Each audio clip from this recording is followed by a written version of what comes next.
Okay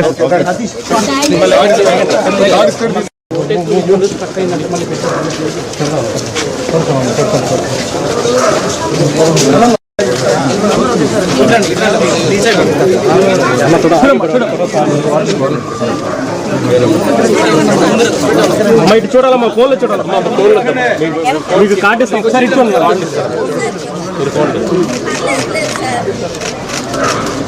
okay sir అన్న అన్న కొంచెం పక్కన అన్న మీరు పక్కన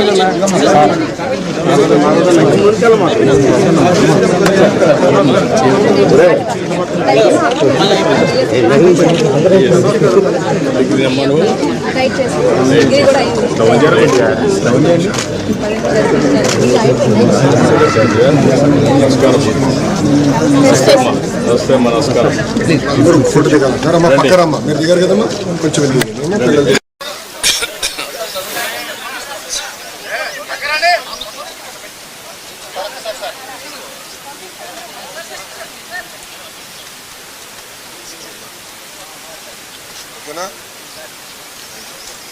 ఇప్పుడు అందరికీ నమస్కారాలు. ఈరోజు కృష్ణా, గుంటూరు, ఈస్ట్ గోదావరి, వెస్ట్ గోదావరి, పాత జిల్లాల్లో గ్రాడ్యుయేట్స్ కాన్స్టిట్యున్సీ ఎలక్షన్ జరుగుతున్నాయి. ఉత్తరాంధ్రలో ఎమ్మెల్సీ ఎన్నికలు జరుగుతున్నాయి, అది కూడా టీచర్స్ కాన్స్టిట్యున్సీకి. వీళ్ళందరూ కూడా చదువుకున్న ఓటర్లు. నేను అందరికీ ఒకటే విజ్ఞప్తి చేస్తున్నా, ఓటు వేయడం అనేది మన బాధ్యత. ప్రతి ఒక్కరూ కూడా మీ ఓటు హక్కుని ఉపయోగించుకుని బాధ్యత నెరవేర్చాల్సిన అవసరం ఉంది. భారతదేశం ఒక పెద్ద ప్రజాస్వామ్యం. ఈ ప్రజాస్వామ్య దేశంలో ఓటు అనేది ఒక పెద్ద ఆయుధం. మీ అభిప్రాయాలు మీరు చెప్పడానికి కానీ, అదేవిధంగా భారతదేశంలో ప్రజాస్వామ్యాన్ని చైతన్యంగా పెట్టడానికి ఈ ఓటు అనేది ఒక హక్కు కింద తీసుకొని అందరూ కూడా ఒక బాధ్యత కూడా. ఆ విషయం కూడా మనం గుర్తుపెట్టుకోవాల్సిన అవసరం ఉంది. ఎప్పుడైతే ఓటేస్తామో అప్పుడు మనందరం కూడా ఒక చైతన్యవంతమైన ప్రజాస్వామ్యానికి నాంది పలుకుతాం. అది ప్రోగ్రెస్కి కానీ, వెల్ఫేర్కి కానీ, భారతదేశ ప్రతిష్టకు కానీ పనిచేస్తుంది. ఈ ఓటు హక్కు అనేది ప్రతి ఒక్కరూ ఉపయోగించుకోవాల్సిందిగా ప్రతి ఒక్కరికి విజ్ఞప్తి చేస్తుంది.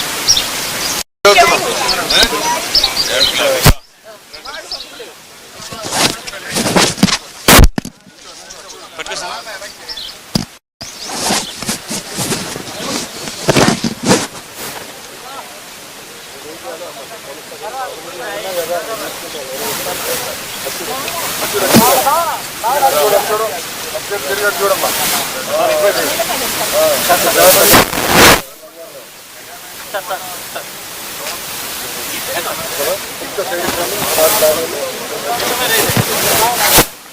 Your candidate, good governance will help your candidate to win. No, I am not talking elections now. I am talking, I am appealing every voter. They are all educated. Even illiterates are voting, heavy voting whenever there are elections. Even educated people has to vote. And also it is your right, and also it is your responsibility. Sir, talking about saving democracy, there are several southern states opposing delimitation. No, I will talk all those things. This is not the time. Okay. This is the time where I am appealing voters to be more responsible, and also it is your right, and also it is your responsibility. On the three language policy, sir? All these things I will talk. Okay. Thank you, sir.